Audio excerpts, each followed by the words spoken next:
ગઈકાલે પણ માનનીય પ્રધાનમંત્રી શ્રી નરેન્દ્રભાઈ મોદી વર્ષોથી એ અહીં ભોગ સામગ્રી પધરાવતા હોય છે, એ ભોગ સામગ્રી પધરાવી હતી.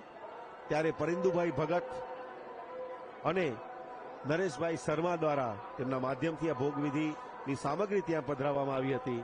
અને હવે મુખ્યમંત્રી ગઈકાલે પણ આવ્યા હતા. આજે અહીં આવીને આપણે પ્રતીક્ષા કરીએ છીએ એક ક્ષણોની. આપણે પ્રતીક્ષા છે ભગવાનના રથના દ્વારા ભગવાન સમગ્ર આ મહાનગરમાં ફરે. આ સમયે એ પણ યાદ આવે કે 2000ની સાલમાં એક જ વખત પશ્ચિમના વિસ્તારની અંદર રથયાત્રા ત્યાં ફરી હતી અને એ વખતે પશ્ચિમના વિસ્તારો આજે પણ એ રથયાત્રાનું સ્મરણ કરે છે. સાબરમતી નદીને ઓળંગીને ભગવાન રથ દ્વારા પશ્ચિમના વિસ્તારોમાં ગયા હતા. કઈ કઈ બાબતો આ રથયાત્રા સાથે સંકળાયેલી છે? અનેક સ્મૃતિઓ છે, અનેક સ્મરણો છે. એવા સ્મરણો છે રથની સાથે સંકળાયેલા અને જોડાયેલા કે જે એક એક રથના સાથે જોડાયેલા ખલાસીઓ પાસે આપણે સાંભળીએ ત્યારે પણ આનંદ થતો હોય છે. અનેક પોળ વિસ્તારની અંદર, જૂના અમદાવાદની અંદર આ રથ ફરે ત્યારે એ સ્મૃતિ વિશેષ અનેક લોકોના હૃદયમાં એ સ્થાપિત છે.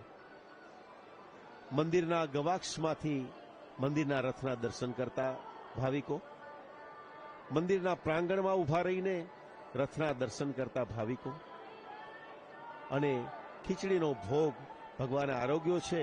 આપણે કહ્યું એમ માતા કર્માબાઈના ભાવને એ અત્યંત સમૃદ્ધતા ભાવથી, અત્યંત સમૃદ્ધતા ભક્તિથી, પરંતુ દ્રવ્ય એમની પાસે ન હોવાના કારણે મા કર્માબાઈ ખીચડી ભોગનો ભોગ ધરાવે છે અને ભગવાન 56 ભોગને છોડીને કર્માબાઈની ખીચડી આરોગે છે. ત્યારની શરૂ થયેલી પરંપરા આજે પણ કાશ્ય પાત્રથી સંપુટિત થઈને એ ખીચડીનો ભોગ ધરાવવામાં આવે છે.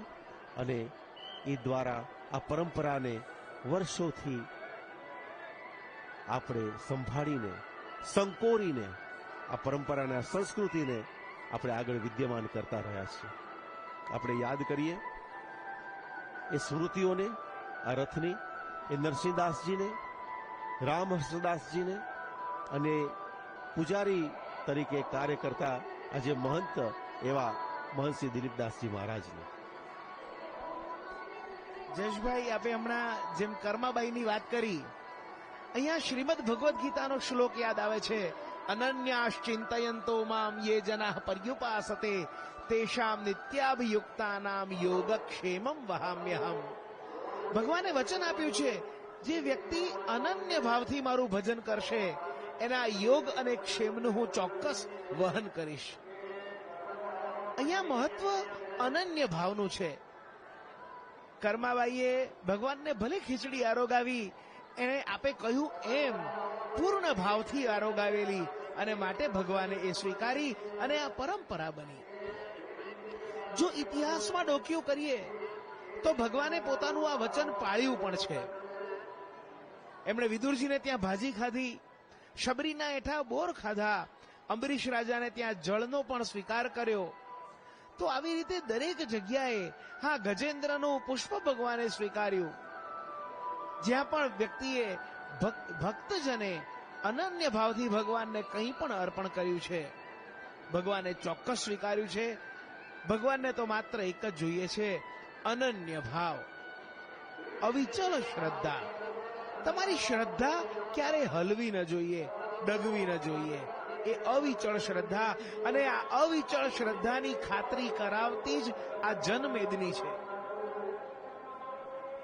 મંદિરના પટાંગણમાં પણ ભક્તજનોનો સમૂહ છે. બહારના મુખ્ય માર્ગ ઉપર પણ એ જ રીતે રથયાત્રામાં આરૂઢ થયેલ ભગવાન જગદીશના દર્શન કરવા માટે ભક્તજનો લાલાયિત થયા છે. અહીંયા પણ આપણે જોઈ શકીએ છીએ, મંદિરના પટાંગણમાં દૂર સુદૂર સુધી ભક્તજનો ભગવાનના દર્શન માટે તલપાપડ થયા છે. માનનીય મુખ્યમંત્રી શ્રી પણ અહીંયા પધારી ચૂક્યા છે, અને થોડી ક્ષણોમાં પહિંદ વિધિ થશે, અને પછી ભગવાન જગન્નાથ આ નગરની નગર યાત્રાએ નીકળશે. સેવાકર્મીઓ પણ સુરક્ષાની દૃષ્ટિએ બધું ચકાસી રહ્યા છે. રક્ષા અને સુરક્ષા આ બંને અન્યોન્ય છે અને આ બંને અહીંયા આગળ આ ઉત્તમ કર્મચારીઓ ચકોર નજરે આ બધું જોઈ રહ્યા છે, ચારે આંખે નિહાળી રહ્યા છે. પ્રતીક્ષા થઈ રહી છે અને થોડીક જ ક્ષણોમાં નગરજનો પોતાના આંગણે આવેલા ભગવાન જગદીશને નિહાળશે. આ રથયાત્રાની એક વિશેષતા સ્વયં શિસ્ત પણ છે. ભક્તજનો પોતાને સોંપવામાં આવેલી નિશ્ચિત ફરજ નિયમ મુજબ કરે છે અને એ જ રીતે સ્વયં શિસ્તથી આ આખું આયોજન સુપેરે પાર પાડે છે.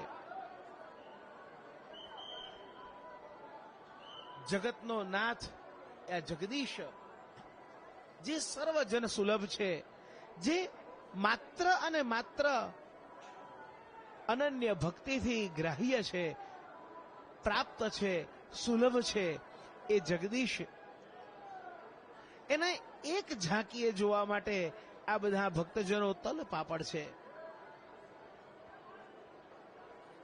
અનન્યાશ્ચિંતયંતો મામ યે જનાઃ પર્યુપાસતે તેષામ નિત્યાભિયુક્તાનામ યોગક્ષેમમ વહામ્યહમ. ભગવાને આપેલું ગીતામાં આ એક વચન છે અને એવી જ રીતે ભગવાને બીજું વચન પણ આપેલું છે શ્રીમદ ભગવદ્ ગીતામાં ભક્તિ માર્ગના પરિપ્રેક્ષ્યમાં. પત્રમ પુષ્પમ ફલમ તોયમ યો મે ભક્ત્યા પ્રયચ્છતિ તદહમ ભક્તિપરુતમ અશ્નામી પ્રયતાત્મનઃ. હું ચોક્કસ આ બધું જ સ્વીકારું છું, શરત એક જ છે, ભક્તિપૂર્વક અર્પણ કરવું જોઈએ. બાળકોમાં પણ આ એક સંસ્કાર ઉભરી રહ્યો છે ભગવાન જગદીશના દર્શન કરવાનો. નગરના પશ્ચિમમાં રહેનારા પણ લોકો આજે સમય કાઢીને સંજોગોને અનુકૂળ કરીને સપરિવાર યથાયોગ્ય સ્થાન શોધીને ભગવાન જગદીશના દર્શન માટે આવશે. આ જ વિશેષતા છે.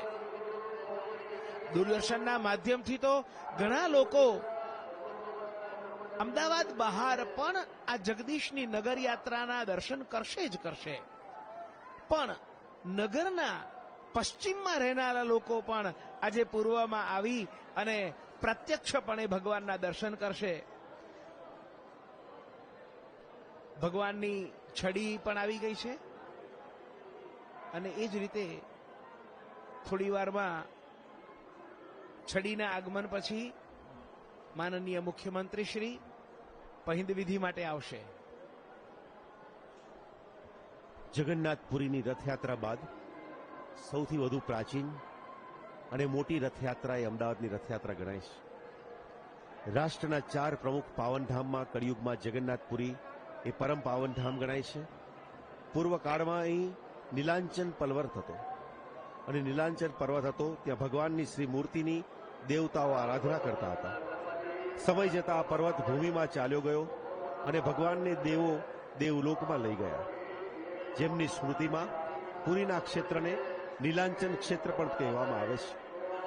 પુરીના મંદિરના શિખર પર લાગેલ ચક્રને નીલચ્છત્ર કહેવામાં આવે છે અને જ્યાં સુધી તેના દર્શન થાય તેને જગન્નાથપુરી ક્ષેત્ર કહેવામાં આવે છે. પુરીના સમગ્ર ક્ષેત્રની આકૃતિ શંખ સમાન છે, તેથી શંખ ક્ષેત્ર પણ આ ક્ષેત્રને કહેવામાં આવે છે.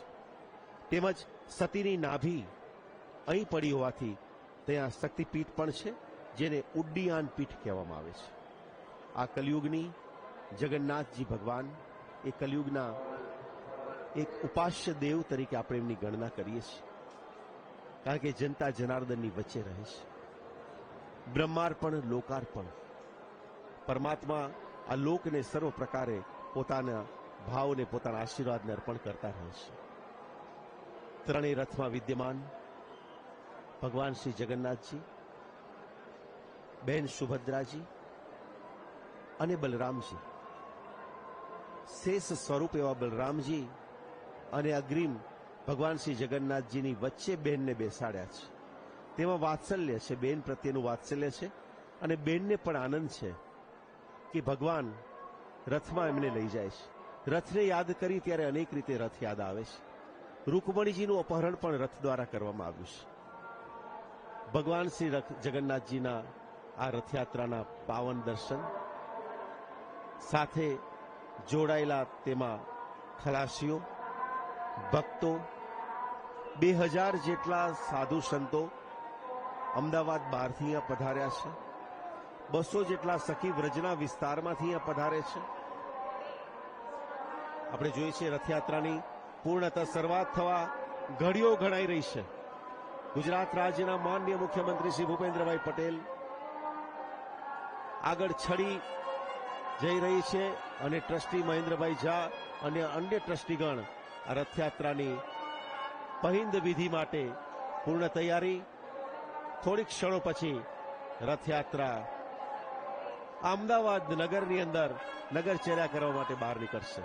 સાથે છે ધારાસભ્ય ભાઈ અમિતભાઈ ઠાકર, મહંત શ્રી દિલીપદાસજી મહારાજ અને વિધિવત રીતે આ 147મી રથયાત્રા નો શુભારંભની આ ઘડીઓ ભગવાન શ્રી જગન્નાથજીને પુષ્પહાર માલા અર્પણ કરતા ગુજરાત રાજ્યના મુખ્યમંત્રી શ્રી ભૂપેન્દ્રભાઈ પટેલ, સાથે છે મહેન્દ્રભાઈ ઝા અને ટ્રસ્ટીગણ તેમજ ગુજરાતના રાજકીય અને સામાજિક આગેવાનો.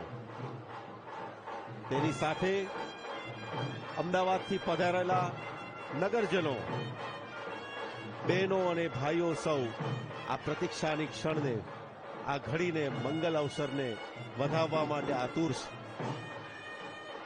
દુદુંબી વાગી રહ્યા છે, નૃત્ય ચાલી રહ્યું છે અને આ મંગલ અવસરને વિવિધ સુરથી, શરણાઈના સુરથી, તાલથી, નાદથી, આ લયથી, નૃત્યથી અને કીર્તનથી આવકારવા માટે નગર આતુર છે. નગરચર્યાની આ ઘડીઓ થોડીક ક્ષણોમાં રથ આ પ્રાંગણની બહાર આરંભ કરશે. ભગવાન શ્રી જગન્નાથજી, બેન સુભદ્રાજી અને બલરામજી આ રથયાત્રાનો. ગુજરાત રાજ્યના ગૃહમંત્રી હર્ષભાઈ સંઘવી અહીં ઉપસ્થિત છે. રથ ઉપર ઉપસ્થિત છે માનનીય મુખ્યમંત્રી શ્રી ભૂપેન્દ્રભાઈ પટેલ અને અન્ય આગેવાનો. મહંત શ્રી દિલીપદાસજી મહારાજ માળા દ્વારા, પુષ્પહાર દ્વારા મુખ્યમંત્રીનું પણ સ્વાગત કરે છે અને પેલા કહ્યું એમ આ સુવર્ણ